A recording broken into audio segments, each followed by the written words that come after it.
রমজানের রোজা রাখার পুরস্কার, যারা রমজানের রোজা রাখবে, রাসূলুল্লাহ সাল্লাল্লাহু আলাইহি সাল্লাম বলেন, যে ব্যক্তি রমজানের রোজা রাখবে ঈমানের সাথে আর সওয়াবের আশায়।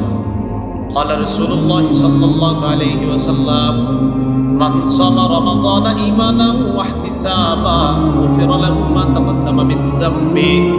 কোন ব্যক্তি যদি ঈমানের সাথে আর সওয়াবের আশায় রমজানের রোজা রাখে, তার আগের গুনাহগুলো মাফ করে দেওয়া।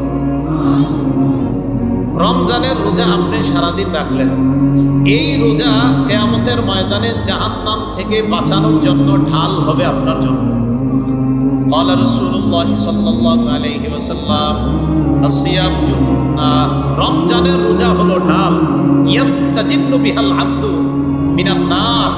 এই ঢালের মাধ্যমে কিয়ামতের ময়দানে রোজাদার জাহান্নামের আগুন থেকে নিজেকে রক্ষা করবে রোজা নামক ঢালের মাধ্যমে।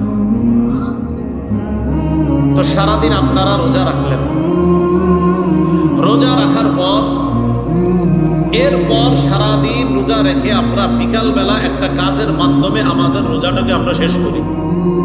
সেই রোজাটার নাম কি? সেই আমলটার নাম কি? ইফতার। বলেন এটার নাম কি?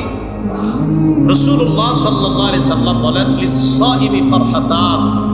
রোজাদারের জন্য দুইটা খুশির বিষয়।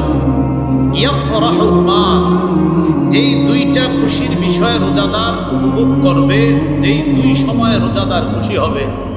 এক নাম্বার ফরহাতুন ইনদা ফিত্রি, রোজাদার যখন ইফতার করবে তখন সে খুশি হবে। কেউ কেউ বলেন ঈদের আনন্দ করবে রোজাদার, এক খুশি। আরেকটা হলো ফরহাতুন ইনদা লিকাই রাব্বিহি, আল্লাহর সাথে যখন রোজাদার সাক্ষাৎ করবে তখন হবে তার চূড়ান্ত খুশি। তাহলে রোজাদারের